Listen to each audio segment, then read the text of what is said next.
proceed at that time. We scheduled this matter for a status conference looking at the 90-day time frame as contemplated in the statute under Idaho Code 18212, and today received some additional information regarding the competency issues. I'll just note for the record that appearing on behalf of the state is Rob Wood, Lindsay Blake, and Rachel Smith. Appearing for Ms. Vallow as Mark Means and Jim Archibald. We are live streaming this hearing on the court's YouTube channel. Matters being reported by our court reporter as well. So prior to commencement of the hearing, we discussed the status of. We'll note that I received from the Department of Health and Welfare just today 2 letters from a treating physician, Dr. Kuntz. Those letters have some detail, but in the court's estimation would not rise to the level of being a progress report as required under Idaho Code 18212-2. I would note that the request of that correspondence is for an extension of commitment. So before the court's comfortable to enter an actual order extending commitment, I think the parties all agree we need to see an actual progress report in hand before we go forward with an order extending commitment in this case.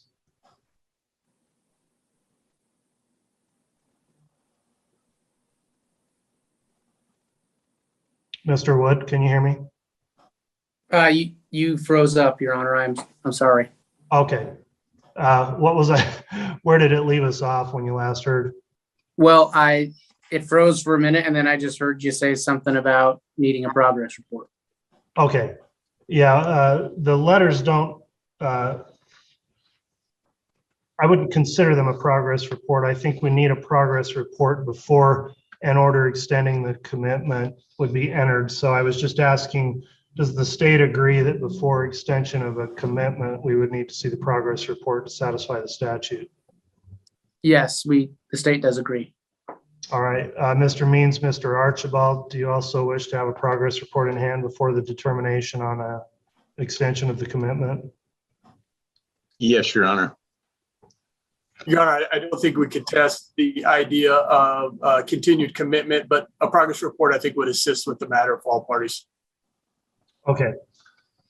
All right. Well, the court then, in consideration of the information I do have in the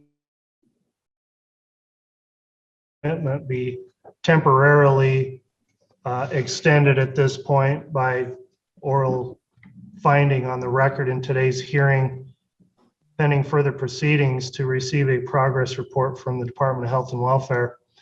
Prior to this hearing, we all checked calendars, and the next available date this matter could be heard would be on Wednesday, September 8th at 1:30. So my intent would be to get a progress report, hopefully before that date, for everyone to review, and then continue the status conference in order that the commitment continue until at least that time. So let me just confirm with the state. Is the state available for a further status conference on September 8th at 1:30? We are, Your Honor, and I also wonder if we ought to just quickly inquire if the court reporter has heard everything or if they missed anything.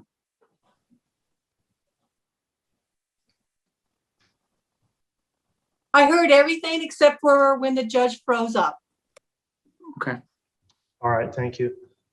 Mr. Means, Mr. Archibald, available at 1:30 on the 8th for a status conference? Yes. Yes, Your Honor. All right, very well. So the court will order that the commitment under 18212 be extended temporarily until that time. I'll follow up with Department of Health and Welfare, and if counsel thinks it's helpful for you to do the same to get a progress report submitted prior to the hearing, we'll do that, and we'll hold further proceedings then on that time. All right, I think that concludes the issue we need to cover for this case for this afternoon. Anything else on the case 1624 this afternoon, Mr. Wood? Not from the state. All right, thank you. Anything else, Mr. Means or Mr. Archibald? No, Your Honor. No. Thank you. All right, thanks for your attendance, everyone. We'll go ahead and log off, and then I'll talk to council post-hearing.